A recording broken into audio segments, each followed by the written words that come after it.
Notre projet, en gros, c'est revaloriser tout ce qui est déchets. Donc tout ce qu'on trouve de revalorisable, ça peut aller de la palette en passant par des bonbonnes, en passant par du plastique et d'autres matières inertes. On essaie de revaloriser ça en une valeur ajoutée. Donc on essaye qu'au final, les personnes puissent accrocher et puissent eux-mêmes avoir en tout cas l'envie de pouvoir le réaliser elles-mêmes. Et donc, encore une fois, donc Hackerspace, on prend une information, on la transmet pour que chacun puisse la réaliser elle-même et donc réaliser un gain aussi bien de par le non-achat dans un magasin que par la satisfaction d'avoir un bien qu'on a fait soi-même chez soi. Et je trouve que démonter quelque chose pour c'est un peu comme se refaçonner un nouvel esprit.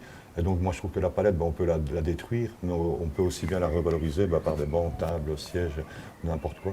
On fait des roulottes, on fait des petites maisons habitables et ainsi de suite. Donc toujours sur base de matériaux de récupération. Pour justement demander un peu à nos pouvoirs locaux d'intervenir avec nous dans le fait que dans plusieurs régions, on est quand même regroupés, repris sous le statut de revalorisateur, qui nous manque en fait. Un petit soutien au niveau politique, au niveau un peu financier, j'ai envie de dire, parce que depuis le début, on essaie de tout faire nous-mêmes, entre amis, entre gens impliqués, en tout cas dans une cause environnementale. Mais voilà, de plus en plus, par manque de soutien, de moins en moins de personnes sont actives, et donc on a envie en tout cas de s'y mettre. Et si on pouvait avoir un petit peu de soutien de nos pouvoirs locaux, j'ai envie de dire, c'est justement pour permettre à un maximum de personnes de pouvoir venir gratuitement, ou en tout cas le plus facilement possible, venir réaliser elles-mêmes, avec notre aide, un mobilier qu'elles désirent, qu'elles souhaitent, pour justement éviter encore une fois d'aller l'acheter en magasin systématiquement, quoi.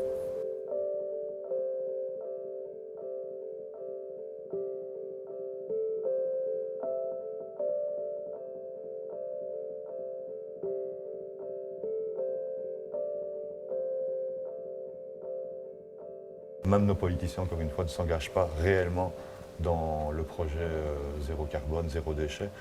Et donc, tout ce qu'on demande dans notre démarche, c'est laissez-nous vous montrer que la revalorisation est vraiment une source d'emploi à part entière, comme dans tout corps de métier, et que justement, on peut se permettre à l'heure actuelle maintenant de lancer des programmes de formation à l'éco-conception. Et donc, qu'est-ce que l'éco-conception? C'est une partie de notre engagement, en fait. C'est lancer vraiment une nouvelle philosophie, de prendre un déchet et le transformer systématiquement en un objet d'art, objet du quotidien ou autre objet de l'utilité, en tout cas journalière, qu'on peut en avoir besoin. Et c'est ça vraiment l'engagement, encore une fois, c'est reprendre nos déchets pour en faire autre chose qu'un déchet, quoi. Et faire montrer justement, encore une fois, à nos politiciens l'engagement. Si nous on s'engage, engagez-vous, quoi. Donc, notre philosophie, c'est le prix conscient. On n'oblige pas à un prix, donc on invite toute personne à une introspection sur le pouvoir et la valeur placée réellement sur l'argent et le pouvoir d'achat que chaque ménage, chaque citoyen peut avoir. Et donc jusqu'à présent, comme je l'explique, on constate que ceux qui n'ont aucun pouvoir d'achat nous offrent énormément et ceux qui ont un énorme pouvoir d'achat ne nous offrent rien. Et donc on essaye de rétablir un peu les choses sans juger, sans préjugement, sans autre. Et donc voilà, donc on nous offre un prix conscient qu'on estime juste et conscient pour nous permettre d'aller un peu plus loin, pour nous permettre d'aider une autre association qui nous tient à cœur.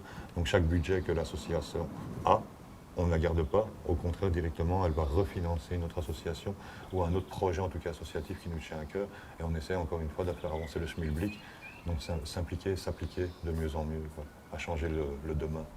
Donc encore une fois, comme on aime bien l'expliquer, c'est dans la transformation qu'on se transforme soi-même et c'est ensemble qu'on est fort et pas seul.